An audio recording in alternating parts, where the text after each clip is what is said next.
When I first started doing research into the year 1989, I thought it was a bit of a sparse year. It soon became evident how wrong I was. 89 was an incredibly important year for RPGs, and an amazing year for video games in general. In North America, we got the launch of the Sega Genesis, the first commercial success of a 16-bit console. The 16-bit consoles would go on to shape the way we played RPGs. Their enhanced graphics and enhanced capabilities would produce some of the most iconic RPGs of all time. Games like The Secret of Mana, Chrono Cross, and many Final Fantasy games. The 16-bit era shaped the way we play RPGs, and I think it made so many people fall in love with this genre. I know it helped me fall in love with this genre. The success of the Genesis would help break up the monopoly that Nintendo once held in North America, which would lead to so many innovations throughout the genre, something that probably wouldn't have been done if there was no competition. But Nintendo wouldn't be outdone this year. They released the Game Boy, probably the most iconic handheld device. Today we see handheld devices in so many different RPGs. From the 3DS to the Vita to the PSP, handhelds truly have become a mainstay of the RPG. The first RPG released for the Sega Genesis was Phantasy Star 2. And what an RPG it was, guys. Arguably the best RPG on the console, and one of the best RPGs Sega ever produced. Phantasy Star 2, of course the sequel of the original Phantasy Star, did a lot of the same things well, but what they definitely improved on was the graphics and the level of detail. Sega was able to score a major win over Nintendo when they released this game 2 months earlier than Final Fantasy did for the NES, in North America at least. Now this game was so large at the time, it was actually the largest game ever made for Sega, which was an incredible feat. Critics and gamers alike both loved this game at the time, and most people still love this game today. Many people consider this the forerunner to the modern RPG, where we have long, amazing, character-driven stories that really suck the gamer in. And I think that's something that really was able to help this game stand out at its time. It would have been great if it was just graphics, but this game was so much more than that. This game truly was a very well-rounded RPG, especially when you consider the other games that were coming out at this time. With the benefit of hindsight, many people have said that this created the most immersive world, or the most detailed world of all the RPGs in the 16-bit era.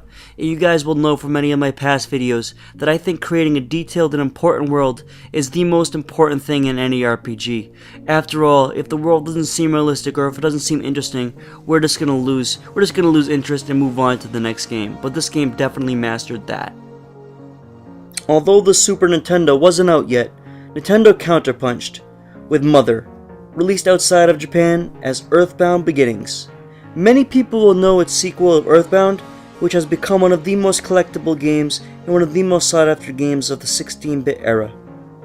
The most striking and most beloved feature of this game has to be the setting. This game is set in a modern world, something that we just don't see in most RPGs.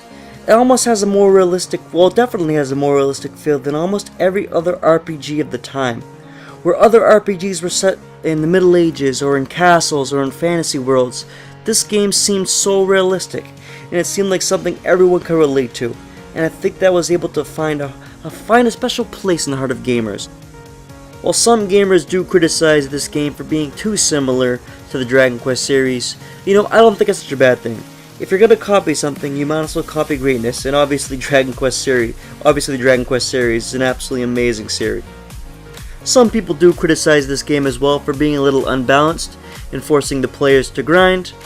However, others say this game is even better than its sequel, which is more popular, Earthbound, citing that the game has a better story and focuses more on the child's imagination rather than other cheap gimmicks that Earthbound actually does. Regardless, I'll let you guys choose. Both are great games.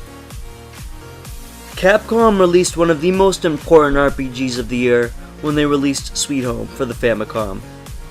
Now this game was a game I had never heard of, full disclosure, but I was super excited to learn about this game, and I found this game has an incredibly important place in video game history. Now this is one of the first survival horror games, and one of the first of its kind, specifically on consoles. At this time, survival horror games were all considered part of the RPG genre, but this game would definitely help change that. This game was the main influence behind the Resident Evil series, arguably the definitive survival horror series today. Now, this game was a really big success in Japan, and it's a shame we never got it here in the West. The main reason we didn't get it was because of the blood and gore. This was a time that the West really wasn't getting the good games of the time. We were getting the gimped down versions, if we were getting them at all, and it's such a shame, because I think people really would have loved this game. Many of the things that this game would do, such as quick time events, the atmosphere creation, the storytelling, the character development, would be used in horror games for the next 2 decades. I think that's testament to how great this game was. Even if this game wasn't as well known as it should have been, this game definitely was one of the most important games of the genre, and one of the most important games in video gaming history. I think it will go down, maybe at a later date, as one of the games that helped define video gaming. The second great RPG released by Capcom this year was Destiny of an Emperor, an iconic game for the Famicom. I think the defining feature of this game is that there are no random encounters with generic enemies.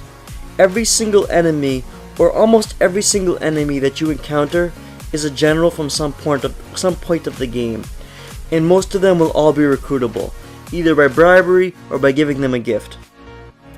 Now, this was an incredible change to other games where you would fight basically hordes of countless rats or basically other boring enemies. But all the enemies in this game felt pretty unique, which was a pretty big accomplishment at the time. And this game boasts one of the biggest recruiting parties of any RPG ever. Even games that came 20, 30 years later still didn't have the same size parties of this game. This game was able to hold up to 150 people that you could recruit, and up to 70 people in your party at a time. Something that probably actually is a little bit too much. It's hard to keep track and develop that many characters, and I think that's the reason why we don't see games like that very often. I know games like Suikoden have come close to that, but it's just too much at some point to handle. But nonetheless, it was an impressive effort by Capcom, and a game that will definitely go down in history as one of the most important RPGs. Atlus's only entry on 1989 was Dungeon Explorer.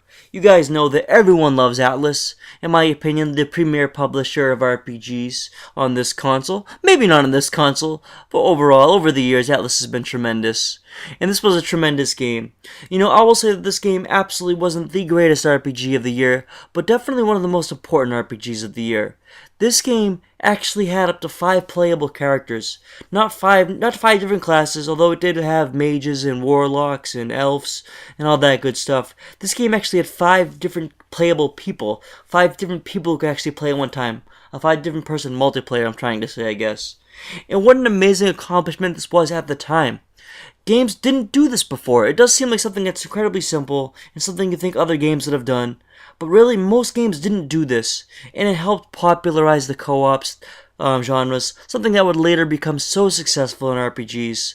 I know pretty much every single game between like 2006 and 2014 would all feature some sort of co-op. The final game today is YS3, Wanderers from YS. It says a lot about 1989 when the last game is a YS game. You know, YS is one of the most iconic RPG series, and this is just one of the classic games. You know, I don't think this game really contributed too much to the history of RPGs, but every single successful release in the genre, every single good game, was one step further in further popularizing the genre. So massive hats off to YS and all the games in the series for being so popular. But that's it, guys. Let me know if you guys think I missed any RPGs from this year. There were so many RPGs, guys. It was incredible. One of the most incredible years in RPGs so far. Like I said, I thought this was going to be an incredibly sparse year, but it turned out to be one of the most amazing. So I'm sure I missed one of the classics. I'm sure somebody was going to yell at me in the comments for that. Somebody always seems to. But massive thanks, guys, for watching. I really appreciate all the support, and I hope you enjoy these videos. Peace out.